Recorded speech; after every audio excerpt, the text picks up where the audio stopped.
تو یہ بات ذہن میں رکھیے گا کہ اسلام کی قومیت کی اساس وطن نہیں ہے، جغرافیہ نہیں ہے، نظریہ ہے۔ تو نظریہ اسلام ہی نظریہ پاکستان ہے۔ پاکستان کا جغرافیہ بعد میں ہے، نظریہ پہلے ہے۔ دنیا پہ ملک پہلے بنتے ہیں، پھر دیکھا جاتا ہے کہ اس کا نظریہ کیا ہوگا، آئیڈیالوجی اس کی کیا ہوگی۔ لیکن پاکستان کا مطلب کیا؟ لا الہ، یہ نعرہ پہلے گونجتا ہے اور پھر ملک حاصل کیا جاتا ہے۔ تو یہ ایسا ملک ہے جس کا نظریہ اس کے جغرافیے سے مقدم ہے۔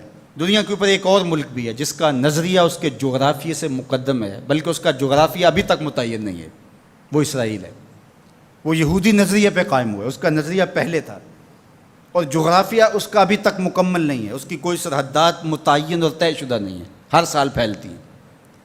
چونکہ ان کا نظریہ غالب ہے اور وہ نظریہ یہود کے اوپر اس ملک کو حاصل کرتے ہیں، اس ٹکڑے کو حاصل کرتے ہیں، پھر اس کے بعد اس کا جغرافیہ پھیلنا شروع ہوتا ہے۔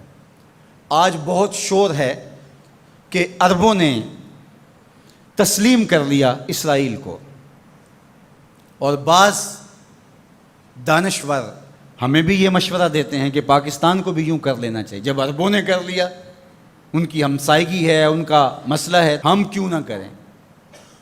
تو یہ بات ذہن میں رکھیے گا کہ یہ عرب ریاستیں جو بنی ہیں، یہ نظریے کی بنیاد پہ نہیں بنی، یہ لسانی بنیادوں پہ کھڑی ہوئی ہیں۔ جب سلطنت عثمانیہ کو توڑا گیا تو اس وقت یہ بت تراشا گیا اور عربوں کو کہا گیا کہ یہ اجمی ہیں ترک اور تمہارے اوپر حکومت کرتے ہیں اور تم عربی النسل ہو۔ وہ لارنس آف عربیہ 4000 جاسوس لے کر کے بظاہر آثار قدیمہ کی کھدائی کے لیے آیا تھا، لیکن اس کا مقصد تو کچھ اور تھا، اور کس طرح ان کے اندر عصبیت ابھاری، یہ مکر تھا تاکہ مسلمانوں کو ٹکڑیوں میں بانٹ دیا جائے۔ اقبال نے اس کو بت کہا ہے۔ یہ بت کہ تراشیدہ تہذیب نوی ہے، نئی تہذیب کا تراشا ہوا یہ بت ہے۔ یہ بت کہ تراشیدہ تہذیب نوی ہے، غارت گرے کاشانہ دین نبوی ہے۔ بازو تیرا توحید کی قوت سے قوی ہے، اسلام تیرا دیس ہے، تو مصطفی بھی ہے۔ نہ عربی، نہ اجمی، نہ گورا، نہ کالا، تیری پہچان یہ ہے کہ تو مصطفی بھی ہے۔ تو یہ وہ شناخت تھی جو امت کی وحدت کی ضمانت بنتی ہے۔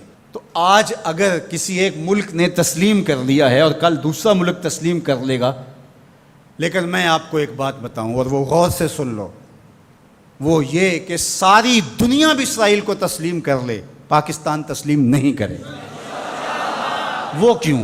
اس لیے کہ ہماری اساسی نظریے کی ہے، ہمارا وطن بنا ہی دو قومی نظریے کی بنیاد پر ہے۔ تو اسرائیل بھی اپنے یہودی نظریے پہ کھڑا ہے اور وہ عالم اسلام کو کھا جانے کی سازش کر رہا ہے، ہم ایسا نہیں ہونے دیں گے انشاءاللہ۔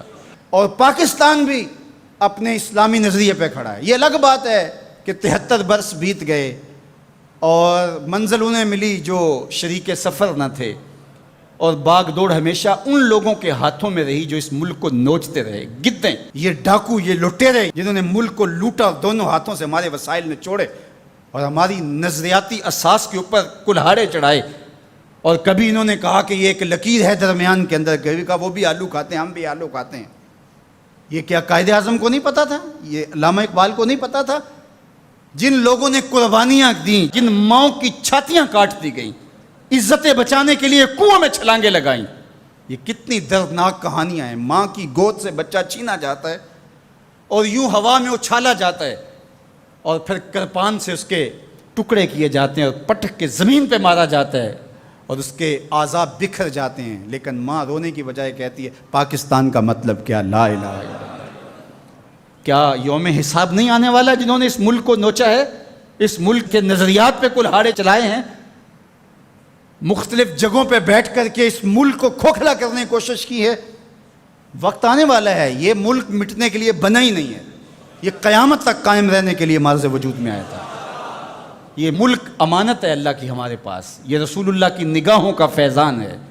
میر عرب کو آئی ٹھنڈی ہوا جہاں سے، میرا وطن وہی ہے، میرا وطن وہی ہے۔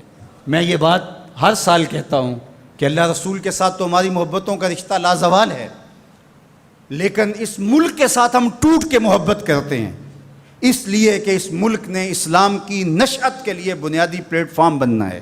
پاکستان سرخرو اور بامراد ہوگا، اللہ ایسے رجال یہاں سے پیدا کرے گا۔ بس آپ اپنے حصے کا کام کریں، جو آپ کی ذمہ داری ہے اس کو نبھائیں۔ جمعۃ المبارک میں حدیث پاک میں ہے کہ ایک ایسی گھڑی ہوتی ہے جس میں ہر دعا قبول ہوتی ہے۔ تو میں آپ کی آمین کے ساتھ آج کی ان مبارک گھڑیوں میں یہ دعا کرتا ہوں، اللہ میرے وطن کی خیر فرما، میرے ملک کو امن کے اجالے عطا کر دے، میرے ملک کو اپنی رحمات کا سایہ عطا کر دے، میرے ملک کو معیشت کا جمال عطا کر دے، ملک کی نظریاتی سرحدوں کی اور جغرافیائی سرحدوں کی مالک حفاظت فرما۔ اللہ جو اس ملک کو میلی نظر سے دیکھے اس کو خاصر و برباد کر دے۔ پاک فوج کی قدم قدم پہ حفاظت فرما، پاکستانی قوم کی خیر فرما۔